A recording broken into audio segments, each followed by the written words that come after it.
9월 들어서 지난 첫 주일부터 사랑방 공동체 교회의 신학적인 기초를 계속해서 설교로 말씀을 나누겠다고 했습니다. 지난 주일에는 첫 시간으로 서론 삼아서 코이노니아를 지향하는 교회, 고린도후서 13장 13절의 말씀을 가지고 큰 방향성을 함께 생각해 보았습니다. 오늘은 시작과 끝이라고 할 수 있는 복음에 관한 것입니다. 예수 그리스도의 복음. 기독교는 복음이라고 하는 이런 성격, 특성을 가지고 있는 종교이고 또 신앙이다 하는 그런 내용입니다. 오래된 이야기이지만은 저에게는 인상 깊게 남아있는 그런 경험이 하나 있습니다.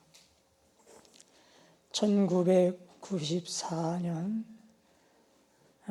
노르웨이 릴리함마르라고 하는 곳에서 동계 올림픽이 열린 적이 있습니다.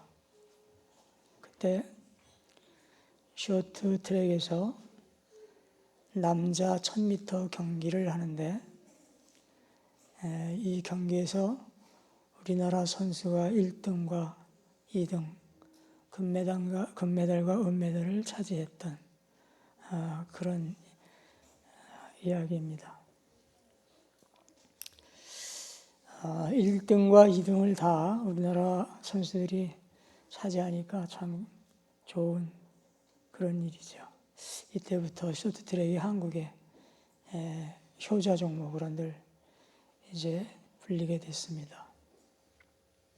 근데 제 인상에 남아있는 것은 그 두 선수의 어머니를 인터뷰하는 뉴스 시간의 인터뷰 장면입니다.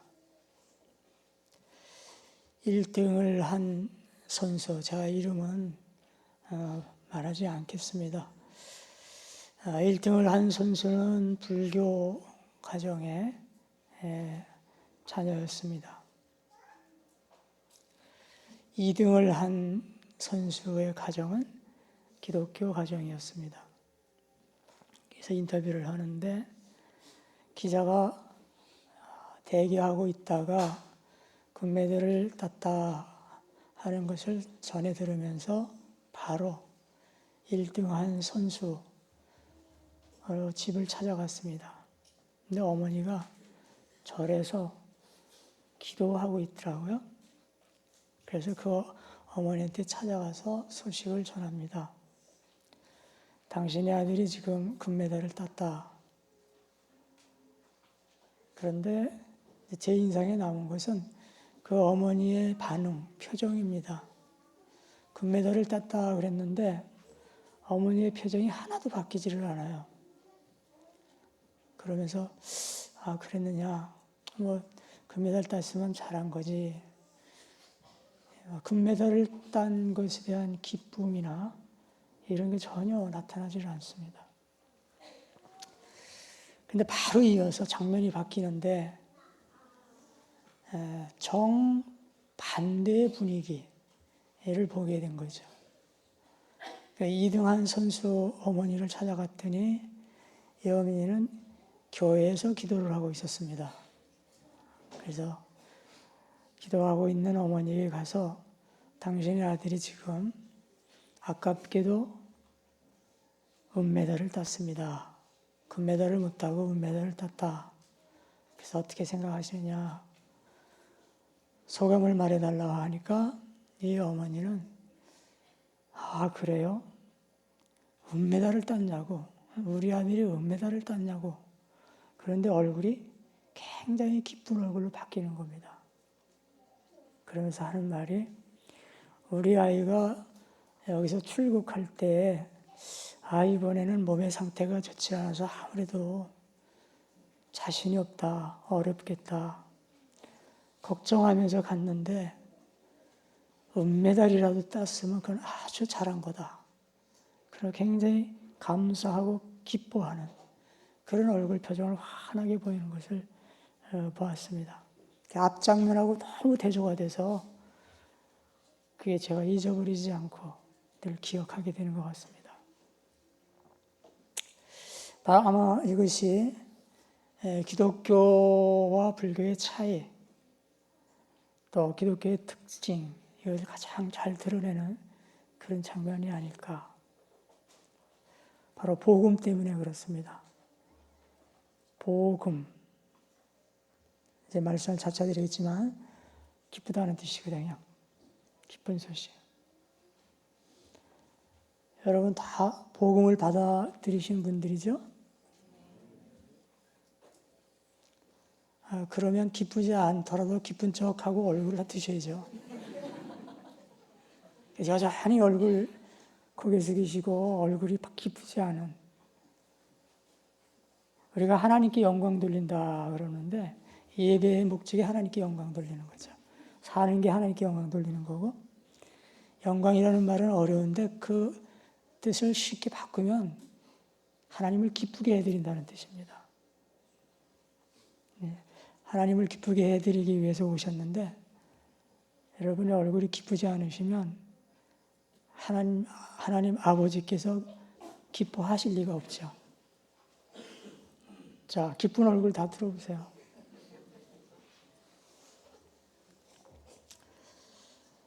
마가복음 1장 1절부터 8절까지의 말씀을 보았는데 사실 이 앞부분은 마가복음에서 복음의 본 내용을 본격적으로 소개하기 전에 앞부분의 이야기입니다. 세례요한과 관련된. 그래서 서론과 같은데, 그런데 1장 1절은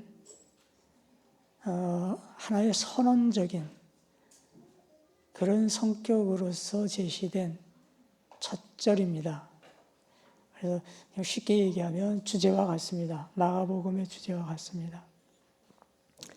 매우 중요한 절인데, 그런데 그 1절은 하나님의 아들 예수 그리스도의 복음의 시작은 이러하다. 한 단어 한 단어가 다 중요합니다. 하나님의 아들 예수 그리스도 복음의 시작, 다 중요합니다. 자, 이 한 절 가운데서 우선 복음이라는 단어가 나왔습니다. 근데 이 복음이 예수 그리스도의 복음이라고 했습니다. 우리가 흔히 얘기하는 대로 소유격이죠. 그러니까 예수님이 소유하는, 예수님이 주인이신 복음. 복음의 주인은 예수님이다. 그런 문장적으로 보면 그런 의미인데, 예수 그리스도가 중심이 되는 복음이다. 그런 뜻입니다. 그러니까 복음의 중심이 뭐냐면 예수 그리스도, 예수께서 그리스도시다 하는 게 복음의 중심이라는 겁니다. 지금 이제 문장을 살펴보고 있는 건데요. 그 다음에 또 달리 생각을 하면 예수 그리스도의 복음은 원래 그 문장이 의도하는 것은 예수 그리스도에 관한 복음, 이런 의미입니다. 그래서 실제로 다른 번역들 보면 이렇게 번역된 번역들이 있습니다. 예수 그리스도의 복음 그러지 않고 예수 그리스도에 관한 복음. 그러니까 예수 그리스도에 관해서 뭐 이런 거 쭉 이야기할 터인데, 증언할 터인데, 소개할 터인데, 이거 다 복음이다. 그런 뜻이죠. 그래서 어쨌든 1장 1절은 다른 측면에서 생각할 것이 많지만 우선 그렇게만 정리를 해도 굉장히 중요한 뜻이 되는데, 예수님께서 이 땅에 오셨던 사건, 오셔서 말씀하시고 뭐 이렇게 저렇게 행하시고 사셨는데 그 모든 예수 사건을 다 복음이라는 단어 하나로 규정하는, 그렇게 선언하는 그런 뜻을 가지고 있는 것이 바로 1장 1절입니다. 그 중에 핵심이 복음이라는 거죠. 복음이라는 단어. 실제로 이 복음이라는 단어는 네 복음서뿐만이 아니라 신약 성경 전체를 통틀어서 골고루 복음서와 역사서와 서신과 골고루 쓰여진 그런 단어입니다. 한 쉬어보면 한 110차례 이상 된다고 그럽니다. 골고루 쓰여졌습니다. 여기저기서. 그만큼 기독교를 표현하는 대표적인 표현인 것이죠. 자, 그러면 이제 해석에 가서 복음, 왜 복음이라는 단어를 썼을까? 복음의 의미가 무엇일까? 일단 이 단어의 어의, 여러분이 많이 들으셨을 것 같습니다. 복음은 헬라 단어로는 위앙게리온이라고 합니다. 굳이 외우실 일은 아닌데 그 단어가 가지고 있는 뜻입니다. 그 뜻은 좋은 소식, 기쁜 소식. 그래서 한자로 우리가 표현할 때 복복자를 써서 쓰는데 그럴 경우에는 복된 소식 이렇게도 우리가 의미를 풀 수가 있습니다. 좋은 소식, 기쁜 소식, 복된 소식. 누가복음 2장에 보면은 예수님께서 탄생하시던 날 천사들이 나타나서 목자들에게 전해주는 말 가운데 두려워하지 말아라.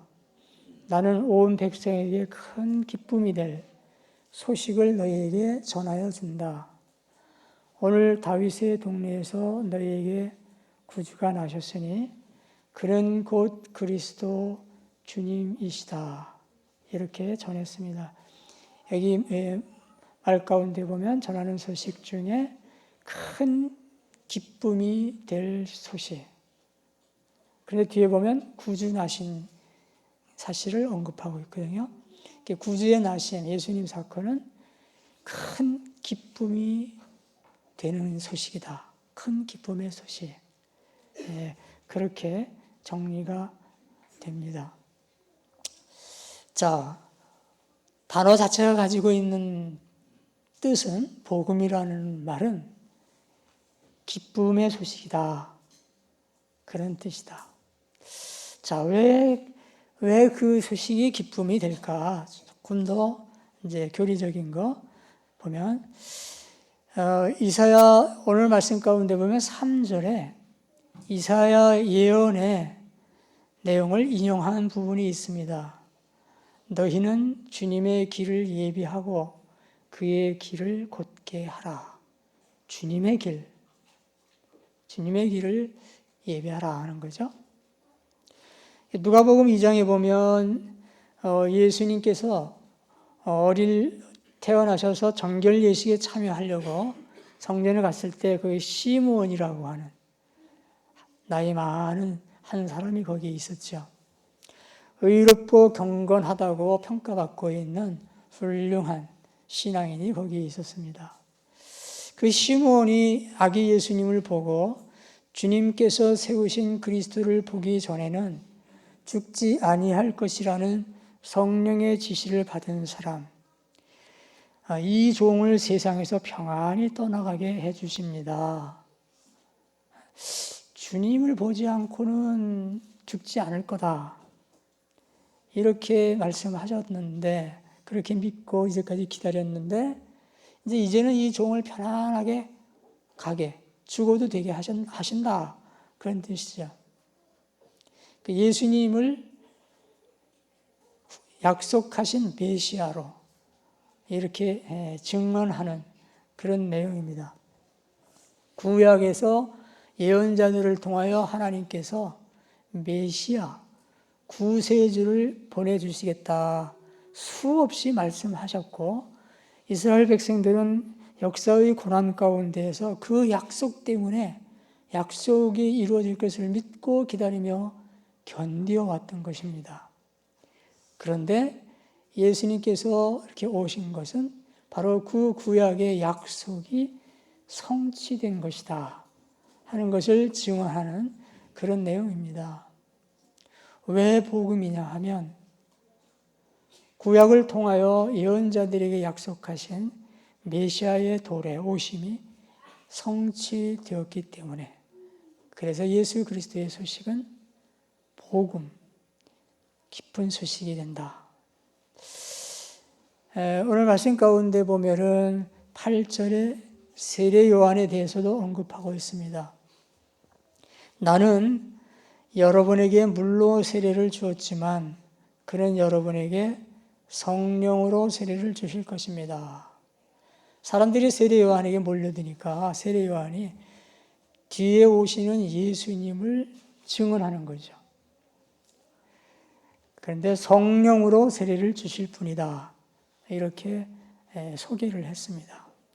그게 무슨 뜻일까요? 오늘 사제 선포의 말씀으로 읽어드렸습니다. 그러므로 로마서 8장, 그러므로 그리스도 예수 안에 있는 사람들은 정죄를 받지 않습니다. 그것은 그리스도 예수 안에서 생명을 누리게 하는 성령의 법이 당신을 죄와 죽음의 법에서 해방하여 주었기 때문입니다.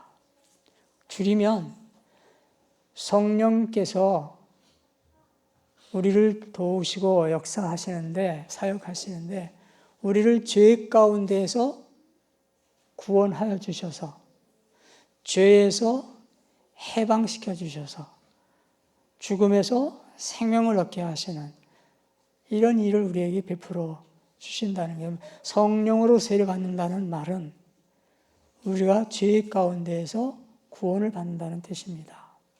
그걸 구원이라고 표현해도 좋고 해방이라고 표현을 해도 되고 자유나 다른 말로도 얼마든지 표현할 수가 있는 것이죠.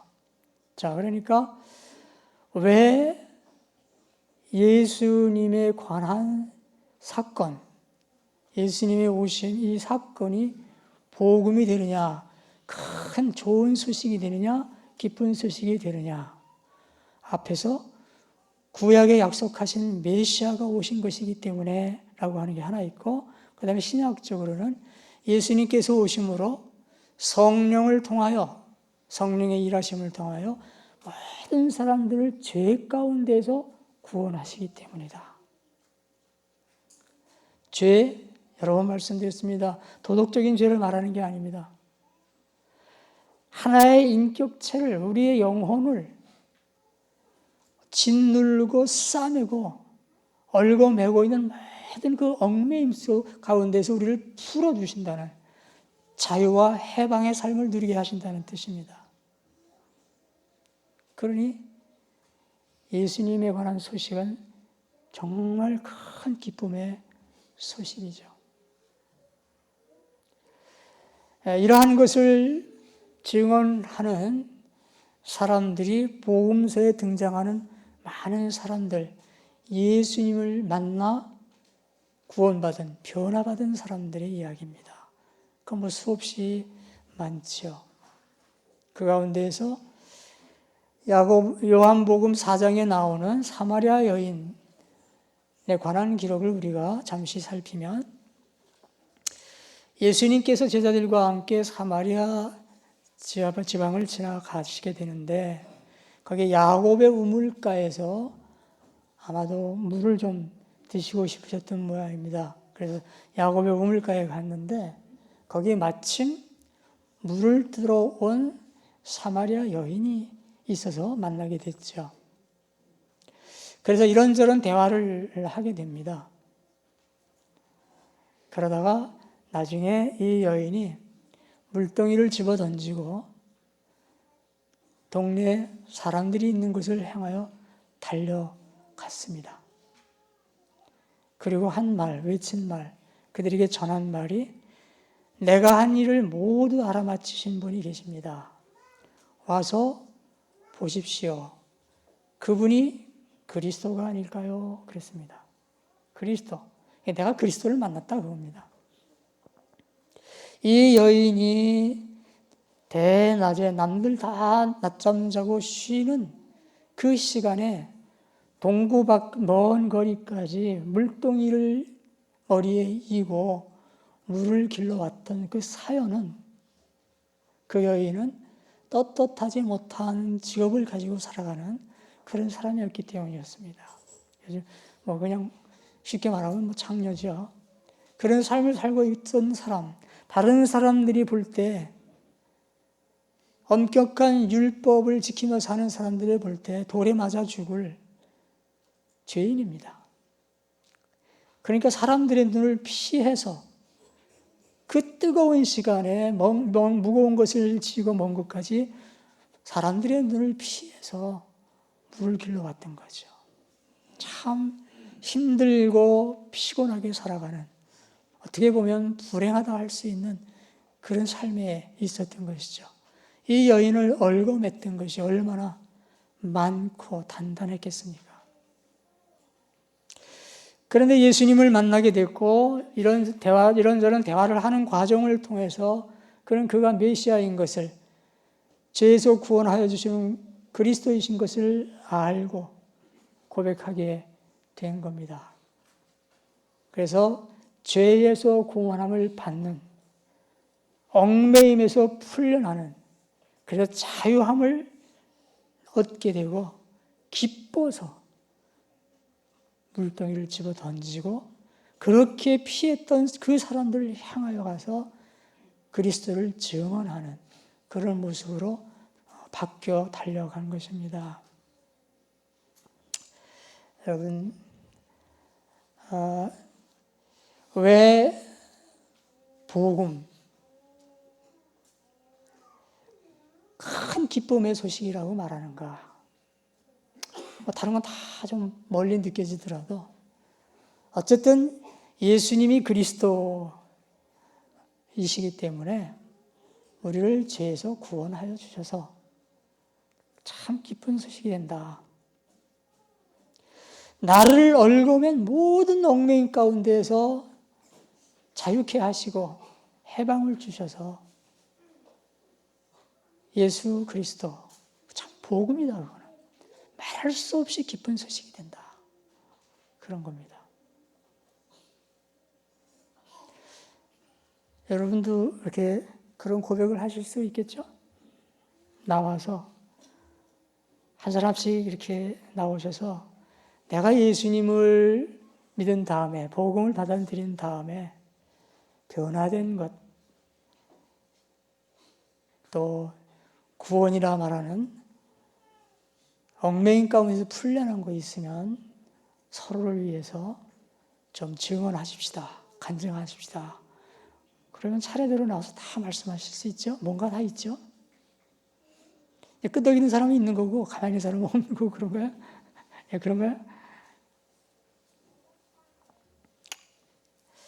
저는 저희 어머니 말씀을 몇 번 들었는데 가장 가까이서 복음이라 하고 하는 것이 무엇인가 하는 것을 실제로 느껴왔기 때문에 그래서 가끔 말씀을 드립니다. 이제 돌아가시고 오래되셨지만은 저희 어머니는 참 고생을 많이 하시고 사셨어요. 우리나라 현대사의 가장 어려운 때에 해방과 또 6.25 전쟁과 그 이후에 어려운 삶 속에서 정말 어려운 시대를 힘들게 사셨던 분입니다. 해방 때 남편을 잃어버리고 6.25 전쟁 때 큰아들을 잃어버리고 그리고 이제 사남매 애를 키우시면서 이렇게 사셨는데 참 쉽지 않게 사셨습니다. 제일 안타까운 것은 글을 모르고 돌아가셨다는 거. 글씨를 모르고 돌아가셨다는 거. 참 안타까웠어요. 그러니까 그 마음이 많이 아프시고 요즘 말로 말하면 내적인 상처나 이런 것들이 굉장히 많이 있다 이렇게 표현할 수 있겠죠. 그래서 사시는 모습이 제가 어릴 때 모습을 보면 굉장히 그 힘든 것이 겉으로 드러나신 그런 모습들이 있었는데 사람들을 만나면 이렇게 짜증을 잘 내시더라고요. 아마 힘드시니까 그랬던 것 같아요. 그리고 뭔가 이렇게 정신을 딴 데다 이렇게 두신 것처럼 멍하니 그렇게 다니시는 경우도 많고, 뭐 이런저런 거 다 여러 번 말씀을 드렸기 때문에 다시 말씀드리고 싶지는 않고요. 그런 많은 그 아픔 가운데서 이제 이렇게 사셨는데, 이 주변에 있는 사람들이 이제 전도를 하는 거예요. 교회 나가시라고, 교회 나가시면 괜찮습니다. 근데 대답한 말씀 가운데 하나 잊어버리지 않는 게 있어요. 내가 지금 내 상태가 이런데 무슨 정신으로 내가 교회를 나가느냐. 내가 무슨 정신으로 지금 교회를 나가겠느냐고 그러면서 이렇게 퉁명스럽게 거절하신 그런 기억이 납니다. 안 나가시다가, 그런데 제가 군대를 가게 되고 군대 갔다 이제 첫 휴가를 나오게 됐습니다. 막내 아들이잖아요. 어머니 같이 있다가 왔는데, 혼자 어떻게 왜 이렇게 사셨을까? 막내 아들 얼마나 보고 싶어 하셨을까? 이제 그런 마음으로 늘 마음속에서 떠나지를 않다가 첫 휴가를 받아서 나왔습니다. 근데 뭐 조그마한 오두막이에요. 제가 짓다가 허물어진 채로 나간, 다시 다른 사람들이 지어놓은 그런 오두막인데 담이 없고요. 방 하나 이렇게 조그맣게 있고 뭐 그래요. 그래서 문 앞에 서서, 그때가 아마 10시쯤 넘은 것 같은데 문 앞에 서서 어머니를 불렀습니다. 어머니를 보고 싶은 마음도 있었고, 어머니도 나를 보고 싶은 마음이 있으실 것 같고, 그래서 숨을 좀 이렇게 가다듬고 어머니 그러고 불렀어요. 저는 그때 제 마음이 정말 그랬습니다. 어머니께서 맨발로 뛰어나오실 거다. 내 막내 아들 얼마나 고생했느냐. 그가 뛰어나오실 거다. 정말로 그런 마음을 갖고 기대했습니다. 근데 아무 대답이 없어요. 주무시는가? 한 번 더 불렀는데 또 대답이 없습니다. 이제 마음이 이제 틀렸는가 보다. 그래서 이제 큰 소리로 다시 한번 불렀는데 대답을 하십니다.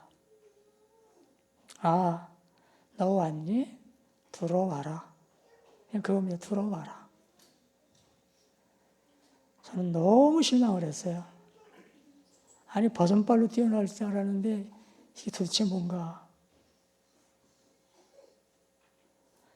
내가 기억했던 군대 가기 전에 어머니는 그 많은 아픔 가운데 고생하며 사시던 분이었기 때문에, 그런 중에 막내 아들이 왔다 그러면 아마 너무 기뻐서 마음이 위로가 되셔서 버선발로 뛰어나실 것으로 이렇게 생각을 했던 거죠.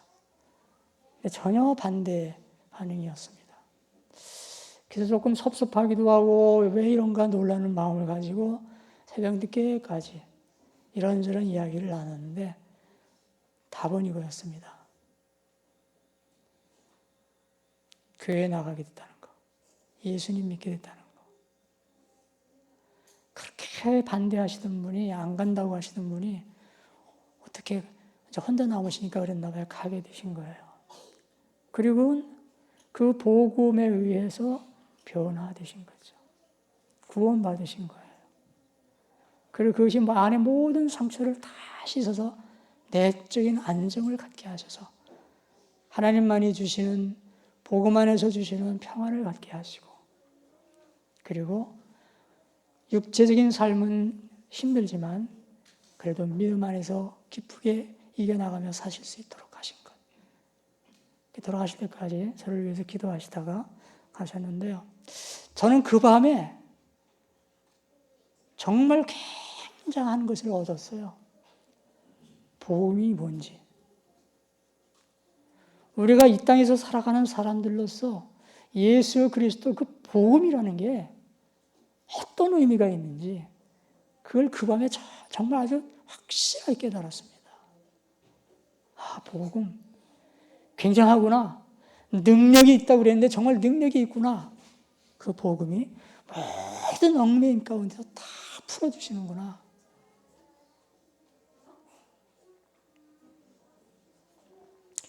기독교는 한마디로 표현하면 그 특성이 복음입니다. 복음의 종교, 복음의 신앙입니다. 이 땅에서 사는 사람들이 정말 큰 기쁨의 좋은 소식이 기독교입니다.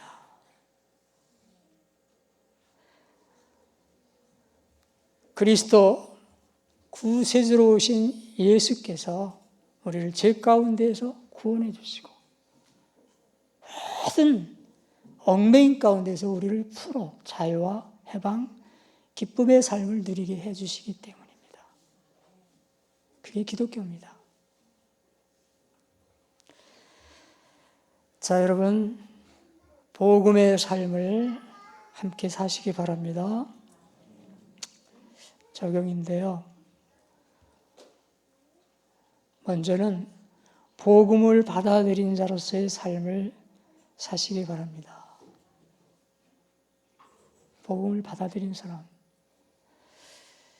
우리가 그리스도인이라고 말하든가 예수의 제자라는 표현을 쓰는 것, 그거는 내가 복음을 받아들인 구원받은 사람이란 뜻입니다. 그렇다고 하면 내가 어떤 상황에 있든지 어떤 삶의 자리에 있든지 나는 그리스도인으로서 제자로서 그것을 증명해낼 수 있어야 됩니다.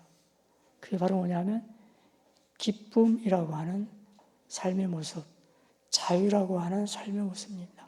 어떤 것에서도 자유하고 어떤 상황에서도 기뻐하는 그 자유와 기쁨을 드러낼 수 있을 때 내가 정말 복음을 받아들인 사람이라고 하는 것을 증명할 수 있게 되는 것입니다. 여러분, 다 복음을 받아들인 사람입니다. 그만큼 자유하십니까? 지금 나를 자유케 하지 못하는 어떤 얽어매고 있는 건 뭐 있나요? 조금 문제가 있는데요, 그럼요. 복음을 받아들이긴 받아들였는데 그런 경우에 복음의 삶을 실제로 누리지 못하는 겁니다.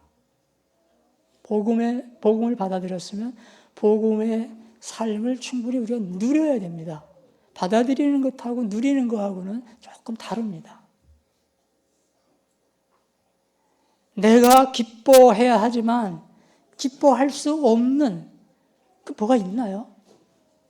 머리로는 기뻐해야지 구원받은 자니까 복음을 받아들였으니까. 그런데 실제로는 내 표정이 기뻐할 수 없다. 그런 문제입니까? 그것도 누리는 문제예요. 그 사람이 그렇다고 복음을 안 받아들였고 믿음이 없다 이렇게 말할 수는 없습니다. 구원을 받지 못했다 이렇게 말할 수는 없습니다. 누리지를 못하는 거예요. 그런데 하나님께서 우리에게 원하시는 것은 우리가 복음을 받아들인 자로서의 그 자유와 기쁨을 마음껏 누리라는 것이죠. 여러분, 정말 복음이 복음되도록 하나님께서 우리에게 주신 그 복음 우리가 잘 받아들여서 예수 그리스도로 인한 자유와 기쁨을 충만하게 마음껏 누리시기를 바랍니다. 여러분, 오늘 여기 이 자리에 일어서실 때에 나를 얽어맸던 그 어떤 것 하나라도 나누시면 안 됩니다. 나를 기쁘게 하지 못했던 그 어떤 거 하나라도 있으면 그대로 일어서시면 안 됩니다. 그럼 우리가 예배드리는 의미가 없어요. 다 극복하시고 이기시고 일어서시기를 바랍니다. 그 다음에 두 번째로 복음을 전하는 자의 삶을 사시기 바랍니다.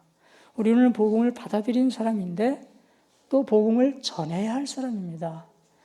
즉 그리스도인이라고 하거나 제자라고 하는 그 말 뜻 속에는 내가 받은 그 큰 기쁨의 소식을 나만이 아니라 다른 사람에게 전하는 그 자유와 기쁨의 삶을 나눠야 할 그런 입장에 있다고 하는 것도 뜻이 됩니다.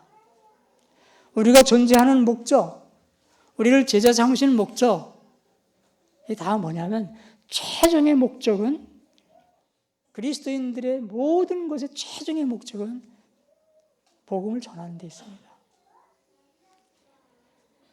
그러기에 3장에 보면 예수님께서 12제자를 뽑으시지 않습니까? 이것은 예수께서 그들을 자기와 함께 있게 하시고 또 그들을 내보내어서 말씀을 전파하게 하시며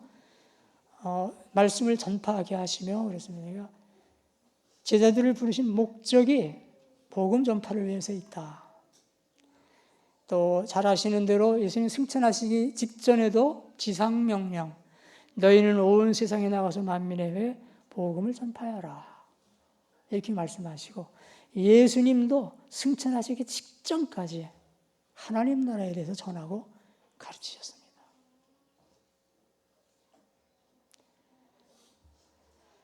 복음을 받은 사람으로서 그것을 증명할 수 있어야 되는데 복음을 전파하는 것입니다. 우리 교회에서 이 개인 전도에 대해서 잘 얘기를 안 하죠. 근데 너무 기본적인 거라 안 하는데 그렇다고 해서 여러분 소홀히 하거나 잃어버리시면 안 됩니다.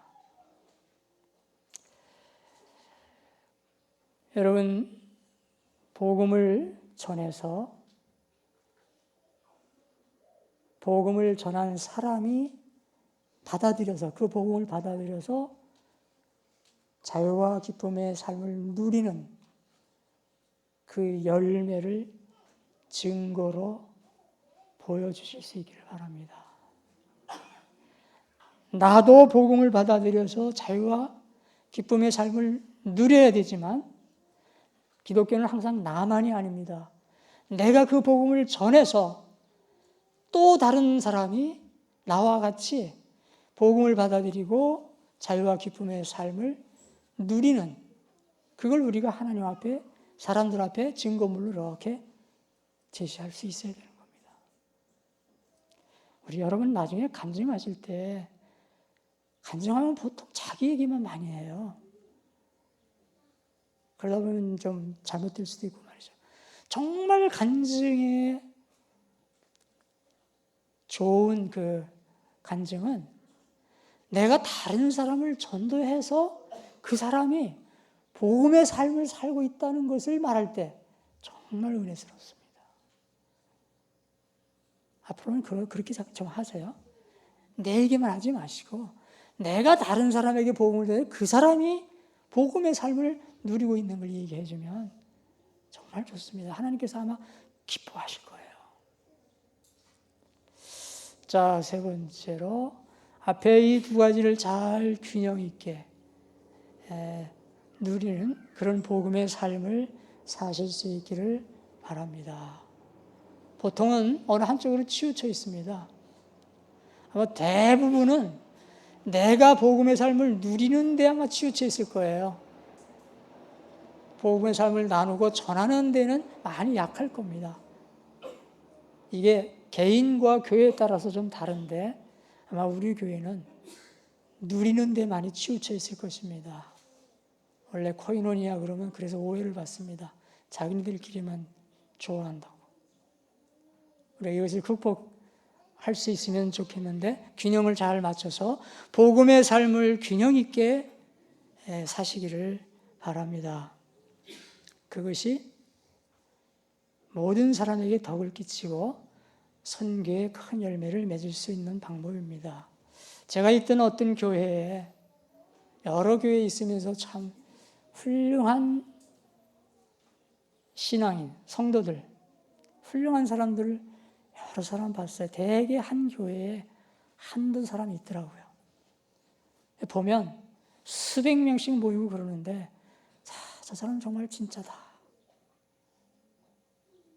이렇게 기억되는 사람은 기억입니다. 기억되는 사람은 한두 사람밖에 없어요.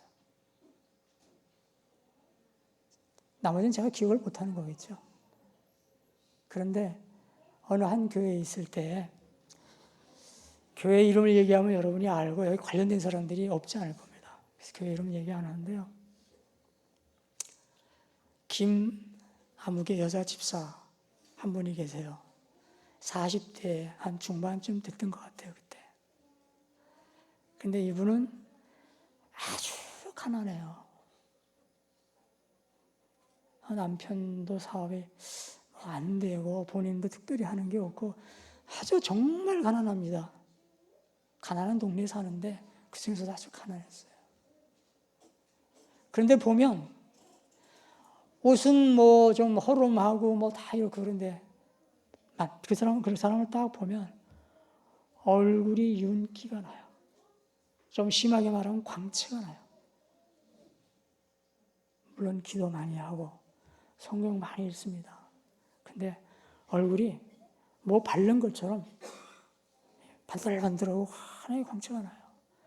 그리고 항상 표정이 웃어요. 특별히 뭐 소리내서 막 웃지 않는데 원한 웃음을 띤 얼굴이에요. 그런데 이분이 그 교회의 전도왕입니다. 1년에 30명에서 많을 때는 50명, 60명까지 전도를 해요. 그 교회가 그분 때문에 숫자가 잘 늘어나요. 굉장히 전도를 열심히 합니다. 어떻게 이렇게 전도를 잘할까요? 근데 보면 누구에게 내가 복음을 전해야 되겠다 그러면 한번 딱 생각하면 기도하면서 결코 그분을 끌어내고 말아요. 가서 복음에 대해서 얘기해주고 뭐 이렇게 하는데 말로만 하는 것이 아니라 자기의 몸으로서 그를 도와줍니다. 그래서 시간이 없어요 그러면 시간을 낼 수 있도록 기다려주고 주일날 뭐 이래서 바빠요 그러면 그 핑계 못하게 가서 미리 가서 일을 다 해줘요. 설거지 해주고 방 청소해주고 미리 다 해줘요. 핑계를 댈 수가 없죠. 어찌 보면 무례하고 아마 요즘 같으면 그런 사람 굉장히 제정신 아니라고 싫어할 겁니다. 남의 집 막 와가지고 그렇게 한다고. 그런데 한 사람도 그렇게 반응하는 사람이 없어요. 그리고 마침내는 교회에 나오게 돼요. 왜 그럴까요? 비록 세상적으로는 가난하고 없이 살아도 그러나 그에게는 죄로부터 풀려난 자유함과 기쁨이 그의 얼굴과 그의 삶 속에 그대로 드러나고 있기 때문에 거기에 감동을 받는 겁니다. 저렇게 예수 믿는 거라고 하면 저게 예수 믿는 결과라고 하면 내가 나가야지. 그래서 나오는 거예요. 근데 그분이 전도한 사람들은 거의 정착해요. 여러분, 복음의 삶이란 이런 겁니다. 정말 복음에 담긴 그 뜻이 내 삶을 통해서 그대로 드러나서 증명될 수 있어야 되는 것이죠. 자유와 기쁨의 삶입니다. 기독교는 복음의 종교, 큰 기쁨의 좋은 소식을 전하는 신앙이라고 했습니다. 바로 이 복음의 핵심은 중심은 예수 그리스도입니다. 즉 예수가 그리스도 구세주시다 하는 이 고백이 중심입니다. 이러한 복음을 받아들인 사람들로서 결과적인 자유와 기쁨의 삶을 충분히 누리시기를 바랍니다. 그리고 복음을 전해서 다른 사람도 이러한 삶을 함께 누릴 수 있도록 복음의 삶을 살아가시기를 바랍니다. 기도하겠습니다.